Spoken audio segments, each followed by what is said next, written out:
Bonsoir à tous et merci de suivre ce flash. Ils observent un arrêt de travail dans l'ensemble du pays depuis bientôt 5 jours. Les agents contractuels de santé revendiquent des salaires, des primes de transport et des primes Covid impayées. Ils prennent d'assaut tous les CHU d'Abidjan pour faire part de leurs revendications au ministère de la Santé et de l'Hygiène publique. Clarisse Kanyala, Clément Boko.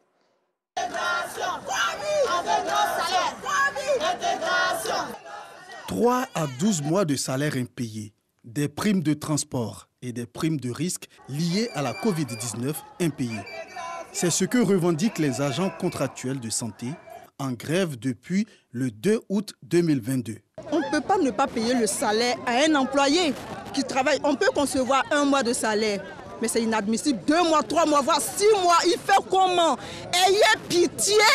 Non, mais non, ne soyons pas inhumains. Nous souffrons.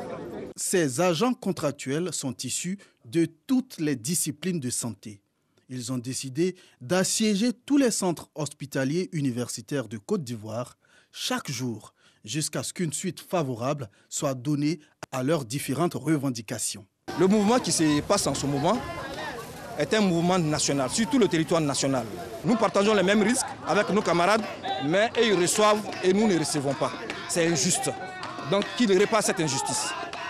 Pour l'heure, les revendications des grévistes semblent ne pas avoir d'écho favorable chez les autorités compétentes. Jusqu'à maintenant, on n'arrête pas d'appeler monsieur le ministre afin qu'il nous prête une oreille attentive, mais rien n'y fait. Nous continuons la grève jusqu'à vendredi. Si rien n'est fait, nous allons la reconduire la semaine prochaine, jusqu'à ce qu'une solution idoine, définitive et pérenne soit trouvée à notre problème. Selon les agents en grève, ces manifestations devront prendre fin ce vendredi 5 août si les discussions vont bon train. Cap à présent sur Simon-Cro, localité du centre de la Côte d'Ivoire. Ce village abrite une dizaine d'hectares d'ananas sauvages, également appelés pain de sucre. Mais ses habitants vivent dans la précarité avec des problèmes liés à l'insuffisance d'eau, au manque d'électricité et d'école.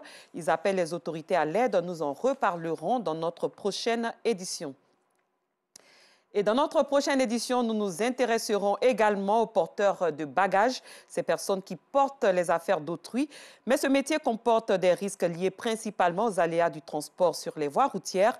Nous aurons également l'occasion de faire une incursion dans l'univers des porteurs. Ce sera, comme je l'ai mentionné plus tôt, au cours de notre prochain rendez-vous de l'information.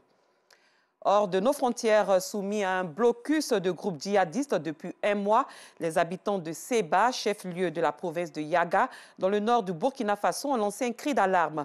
Ils disent être menacés de famine. Quelques 30 000 personnes, dont de nombreux déplacés, vivent à Seba.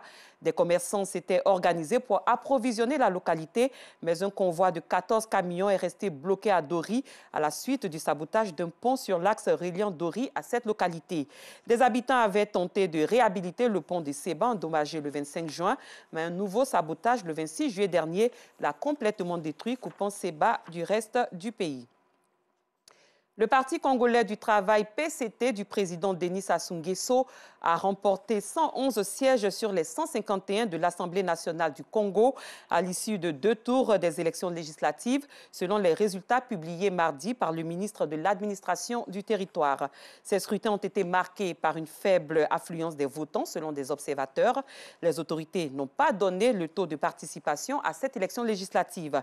L'Assemblée nationale congolaise doit se doter dans les prochains jours d'un bureau, alors qu'un remaniement technique du gouvernement est envisagé selon des sources gouvernementales.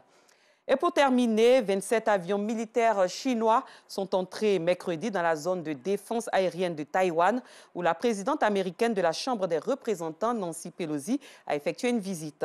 Depuis l'arrivée sur le sol taïwanais de Nancy Pelosi, les autorités chinoises multiplient les démonstrations de force et les exercices militaires aux abords de l'île.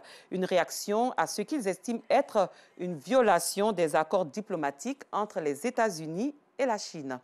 Ainsi prend fin ce flash. Merci de l'avoir suivi. Je vous retrouve avec beaucoup de plaisir à 19h30.